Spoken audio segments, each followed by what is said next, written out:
Hello दोस्तों, मैं सत्यप्रकाश शर्मा आप सभी का हमारे YouTube channel Educare Study Point में स्वागत करता हूं। आज हम बहुत ही interesting topic First World War के बारे में जानेंगे। यह एक दुनिया की पहली प्रलयकारी घटना थी जिसमें बहुत से देश, लगभग 37 देश जो है भाग लिया। इस युद्ध में बहुत से देश ऐसे थे जो न चाहते हुए भी भाग लेना पड़ा और बहुत से ऐसे देश थे जिन्होंने प्रत्यक्ष रूप से भाग लिया। देखिए, प्रथम विश्व युद्ध की शुरुआत सिरेजेवा हत्याकांड से होती है। सिरेजेवा एक जगह है जो कि बोस्निया की राजधानी है। वहां पर ऑस्ट्रिया के राजकुमार आर्कड्यूक फ्रांसिस फर्डिनेंड घूमने के लिए गए, जहां पर एक ब्लैक हैंड नामक संस्था ने उन पर बम फेंककर उन्हें मौत की नींद सुला दिया, जिससे कि ऑस्ट्रिया की जनता काफ़ी नाराज हो गई और 28 जुलाई 1914 को ऑस्ट्रिया ने सर्बिया पर अटैक कर दिया, अर्थात आक्रमण कर दिया, जिससे कि प्रथम विश्व युद्ध की शुरुआत हुई। देखिए, ऐसा माना जाता है कि प्रथम विश्व युद्ध का कारण तो यही था, लेकिन इससे पहले भी बहुत सी ऐसी घटनाएं घट चुकी थी जिससे कि लग रहा था कि दुनिया कभी भी आपस में लड़ सकती है। जैसे कि बहुत सी संधियां, गुप्त संधियां बन रही थी। गुप्त संधियां में त्रिगुट संधि और एंटोन संधि जो सबसे ज़्यादा प्रसिद्धि थी। देखिए, जो त्रिगुट संधि थी वो जर्मनी, ऑस्ट्रिया और इटली के मध्य हुई थी। इस संधि में यह बताया गया था कि यदि कोई भी देश इन तीनों में से किसी एक पर भी आक्रमण करती है तो ये तीनों मिलकर उस विपक्षी देश का मुकाबला करेंगे। ये त्रिगुट संधि 1882 ईस्वी में हुई।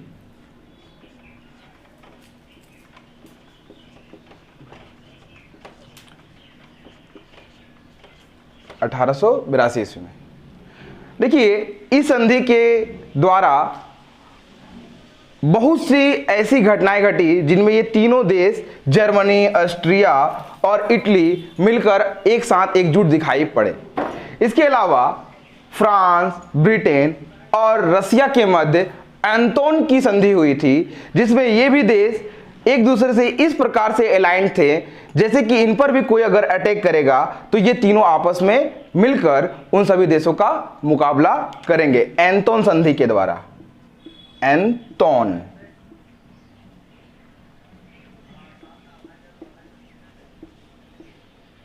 देखिए, प्रथम विश्व युद्ध जो है ये 1914 से 1918 तक चला। 1914 में 28 जुलाई को यह विश्व युद्ध जो है, प्रथम विश्व युद्ध शुरू हुआ और 11 नवंबर 1918 तक चला, जिसका लगभग समय काल 4 वर्ष 3 महीना और 11 दिन का रहा। इस विश्व युद्ध में पूरा विश्व 2 गुटों में बट गया था। एक मित्र राष्ट्र जिसे हम एलाइंड पावर के नाम से जानते हैं और दूसरा गुट एक्सिस नेशन या सेंट्रल पावर या धुरी राष्ट्र के नाम से जानते हैं। मित्र राष्ट्र के अंतर्गत फ्रांस, ब्रिटेन, रूस, इटली, जापान, अमेरिका सम्मिलित थे। वहीं धुरी राष्ट्र के अंतर्गत जर्मनी, ऑस्ट्रिया व हंगरी, ओटोमन साम्राज्य जिसे वर्तमान समय में हम तुर्की के नाम से जानते हैं, ये सम्मिलित हैं। इस 2 गुटों के मध्य इतना अधिक विवाद बढ़ चुका था कि ये आपस में लड़े बिना नहीं रह सकते थे और ये 2 गुटों का युद्ध पूरे विश्व का एक युद्ध के रूप में सामने उभर कर आया। देखिए, इसमें 37 से अधिक देशों ने भाग लिया, जिसमें प्रत्यक्ष रूप से भी भाग लेने वाले बहुत से देश थे और अप्रत्यक्ष रूप से भी भाग लेने वाले बहुत से देश थे।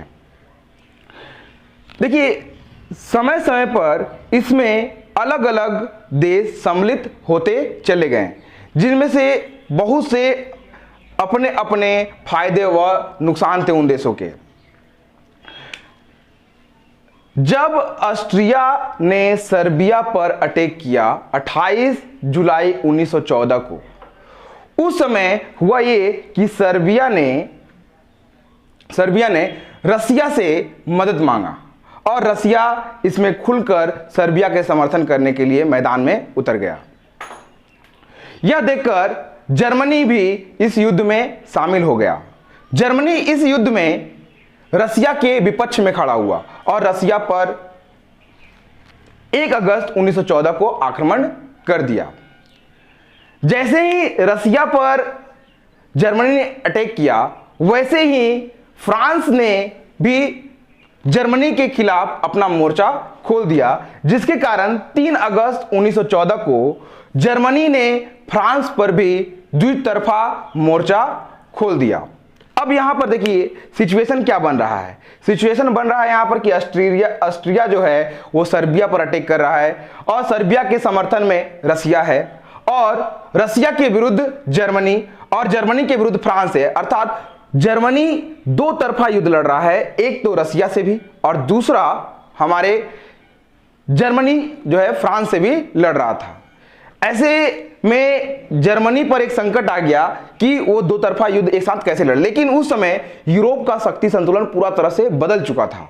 यूरोप का बहुत ही अधिक पावरफुल कंट्री में जर्मनी का भी नाम आता था, क्योंकि बिस्मार्क ने जिस नीति के तहत जर्मनी का एकीकरण किया था, ठीक उससे जर्मनी का जो पावर है वो यूरोप महादेश में काफी बढ़ चुका था और ये शक्ति संतुलन ही था कि प्रथम विश्व युद्ध हुआ।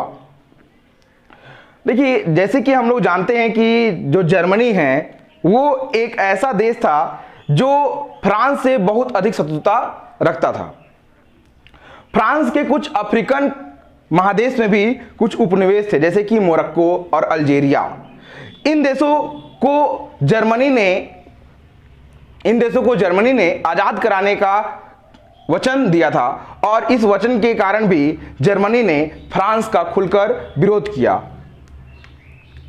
देखिए इस युद्ध में 1 अगस्त को रूस और 3 अगस्त को फ्रांस शामिल हो गया और जब जर्मनी ने फ्रांस पर आक्रमण किया तब जर्मनी के विरुद्ध ब्रिटेन भी इस युद्ध में शामिल हो गया।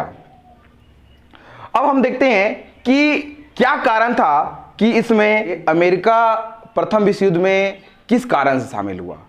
अमेरिका का प्रथम विश्व युद्ध में शामिल होने का बहुत ही भयावह कारण था लूसीतानिया नामक जहाज पर जर्मनी द्वारा अटैक।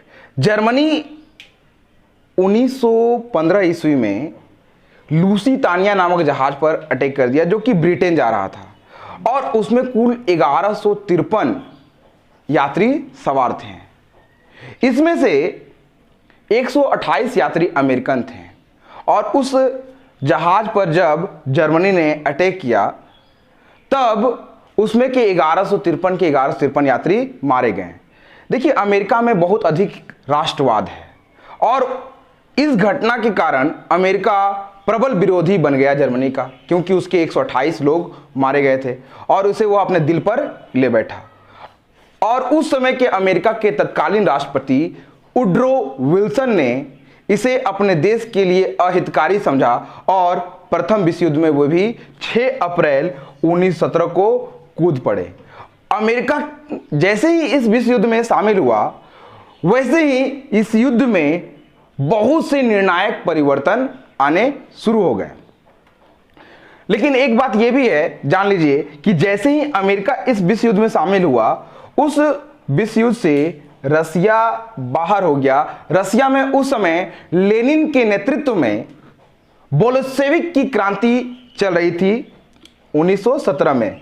यहां पर कौन सी क्रांति चल रही थी? बोल्शेविक की क्रांति चल रही थी, जिसे हम रशियन रेवोल्यूशन के नाम से भी जानते हैं। लेनिन के नेतृत्व में चल रही थी, ठीक। और इसी कारण लेनिन ने यह निश्चय लिया कि वह अब रसिया को इस विश्व युद्ध से बाहर कर लेगा और उसने जर्मनी के साथ अलाइंड कर लिया, संधि कर लिया और वह इस विश्व युद्ध से बाहर हो गया।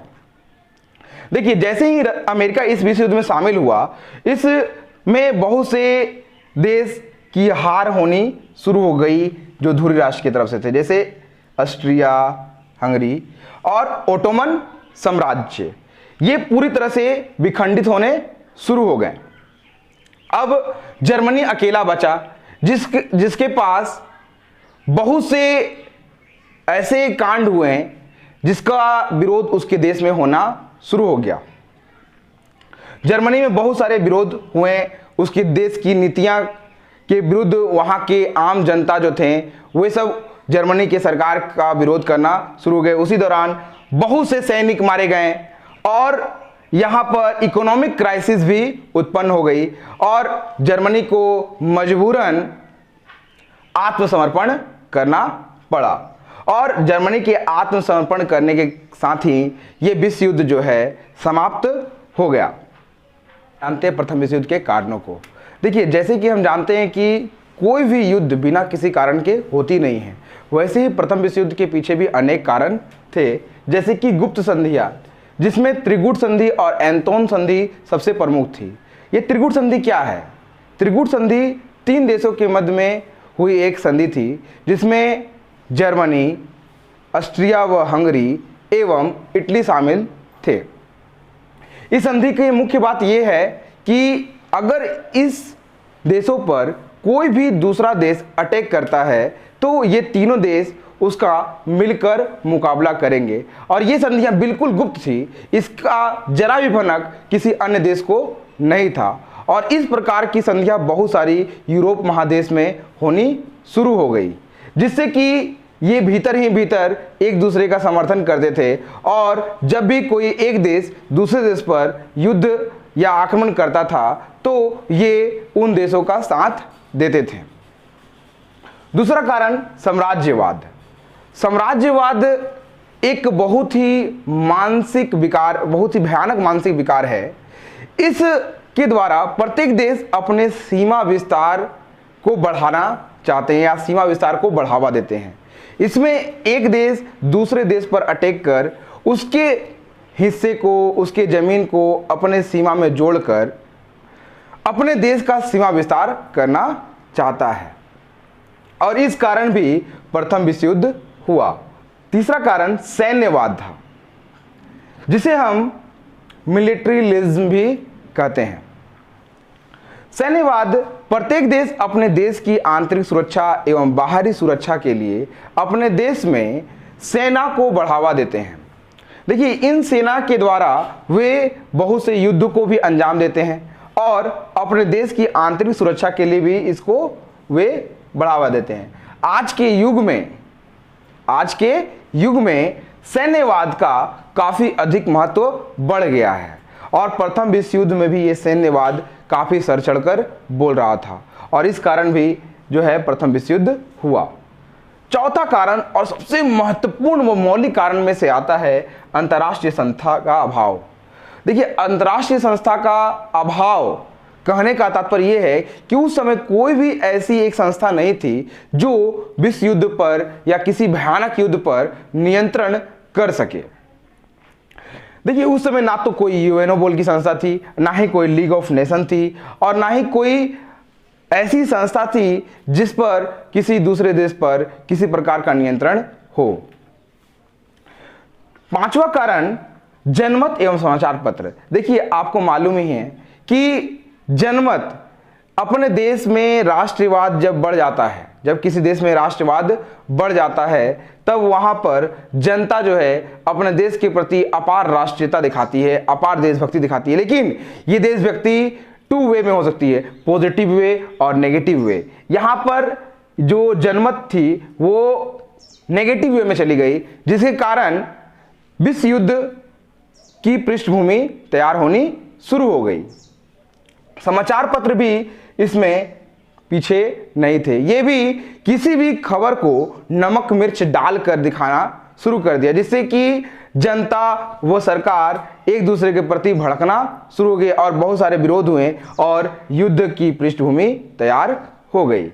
और देखिए, 1914 में जो विश्व युद्ध शुरू हुआ, प्रथम विश्व युद्ध, उसका तत्कालीन कारण, जिसे हम सेरेजोवा हत्याकांड के नाम से भी जानते हैं, इस घटना में ऑस्ट्रिया के राजकुमार फर्डिनेंड जो थे वे बोस्निया की राजधानी सेरेजोवा घूमने के लिए अपने बीवी के साथ गए थे, जहां पर ब्लैक हैंड नामक एक संस्था ने उन पर बम फेंककर उन्हें मौत की नींद सुला दिया, जिसके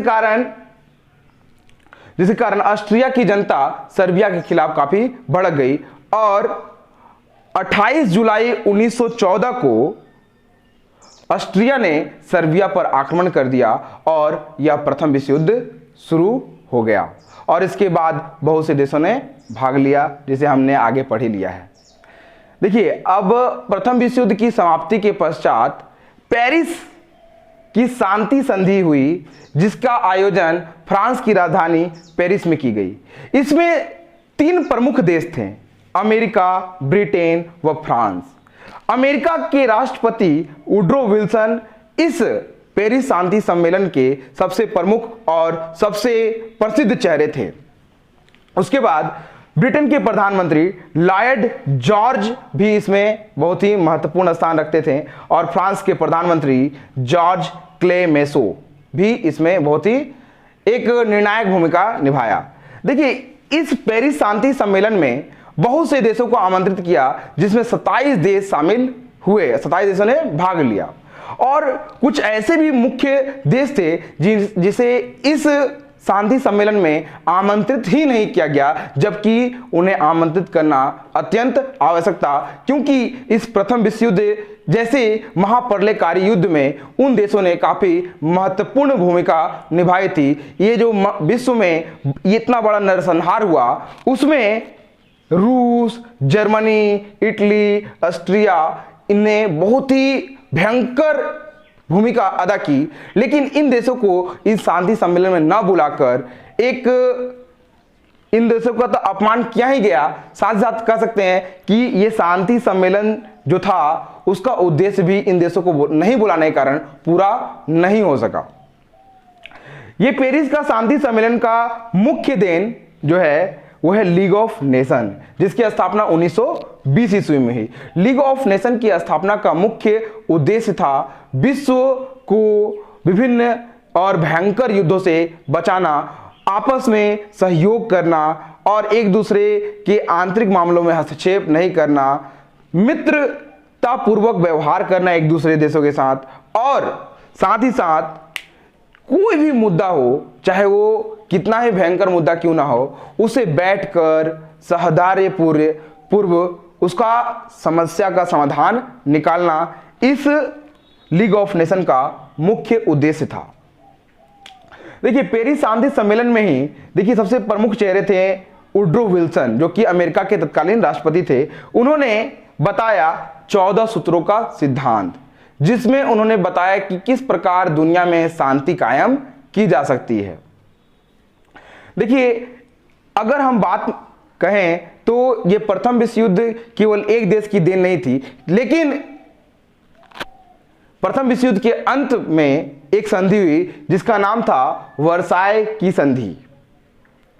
इस वर्साय की संधि के द्वारा जर्मनी को प्रथम विश्व युद्ध का दोषी करार दिया गया। देखिए, प्रथम विश्व युद्ध के बाद जो ये वर्साय की संधि हुई, इसमें जर्मनी को पूर्णतः दोषी मान लिया गया और उसके सैन्यवाद को एकदम ठप कर दिया गया। उसके साम्राज्य विस्तार व नीति को बिल्कुल बंद कर दिया गया और उस पर अलग अलग प्रकार की कितनी संधियां और शर्तें थोप दी गई और बहुत से पैसे, अर्थात बोल सकते हैं हम लोग क्या चीज कि बहुत से मुआवजे वसूले गए जर्मनी से, जिसका भरपाई उसने 2010 तक किया है।